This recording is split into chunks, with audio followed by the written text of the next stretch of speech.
Welcome back to my channel Sirisha's world.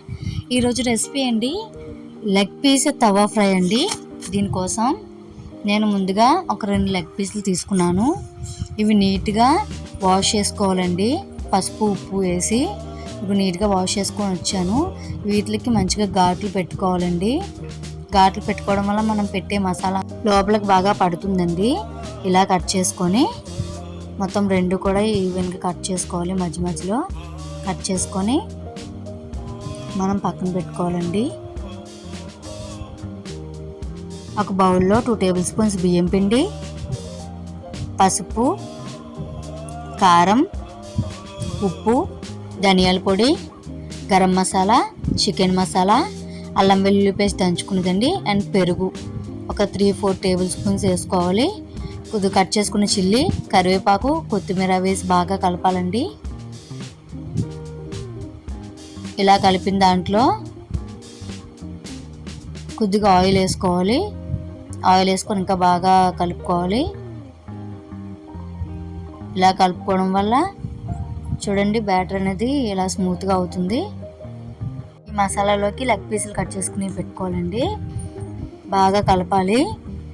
ముక్కకి బాగా పట్టేలాగా బాగా మిక్స్ చేయాలి. మొత్తం ఇలా చూపిస్తున్న విధంగా బాగా కలపాలండి. మసాలా అంతా ముక్కకి బాగా ఇలా పట్టించి మ్యారినేట్ చేసుకున్న చికెన్ని ఒక 2 అవర్స్ ఫ్రిడ్జ్లో పెడితే చాలా టేస్టీగా ఉంటుందండి. మంచిగా ముక్కకి మసాలా అంతా పడుతుంది. డైరెక్ట్గా కూడా చేసుకోవచ్చు, బట్ ఏంటంటే కొద్దిగా మసాలా ఇంకడం వల్ల ఇంకా టేస్ట్ ఉంటుంది. ఇప్పుడు నేను 2 అవర్స్ తర్వాత ఒక ప్యాన్ తీసుకొని తవ్వాలోనండి కొద్దిగా ఆయిల్ వేసుకున్నాను. ఆయిల్ని బాగా స్ప్రెడ్ చేయాలి.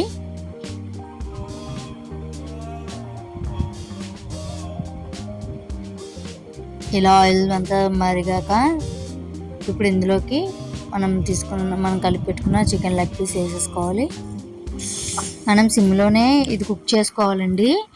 హై ఫ్లేమ్లో పెట్టకూడదు, మధ్యలో బాగా ఉడకదు. సో సిమ్లో పెట్టుకొని బాగా ఫ్రై చేసుకోవాలి. వీటిని కొద్దిగా టైం పడుతుంది కానీ చాలా మంచిగా కుక్ అవుతుందండి సిమ్లో పెట్టి ఫ్రై చేసుకుంటే.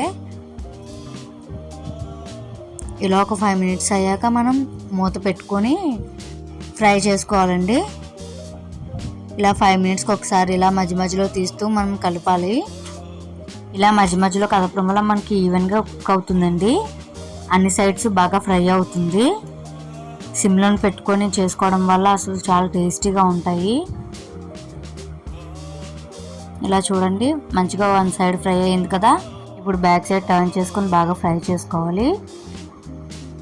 ఇలా సైడ్స్ మొత్తం అన్నీ కూడా బాగా ఫ్రై చేసుకోవాలండి. ఇలా 5 మినిట్స్కి ఒకసారి మధ్యలో మూత తీసి కదుపుతూ ఉండాలి. ఇలా మూత పెట్టడం వల్ల ఏంటంటే మధ్యలో ముక్క అనేది ఉడుకుతుంది, పైన కూడా మంచిగా ఫ్రై అవుతుంది. చూడండి ఎంత మంచిగా ఫ్రై అయ్యాయో. ముక్క కూడా చాలా జ్యూసీగా ఉంది, బాగా ఫ్రై అయిపోయింది. ఇప్పుడు ఒక ప్లేట్లోకి తీసుకున్నాను నేను. అండ్ అయితే చాలా బాగుందండి టేస్ట్ అయితే. ఖచ్చితంగా ట్రై చేయండి ఒకసారి. ఇలా హెవీ ఆయిల్ అది లేకుండా తక్కువ ఆయిల్తోని మంచిగా ఇలా చికెన్ ప్రిపేర్ చేసుకోవచ్చు. తవా చికెన్ లెగ్ ఫ్రై అయితే రెడీ అయిపోయిందండి. అండ్ వీడియో కానీ మీకు నచ్చినట్టయితే లైక్ చేయండి, షేర్ చేయండి, సబ్స్క్రైబ్ చేసుకోండి, నా ఛానల్ని సపోర్ట్ చేయండి. Thank you for watching.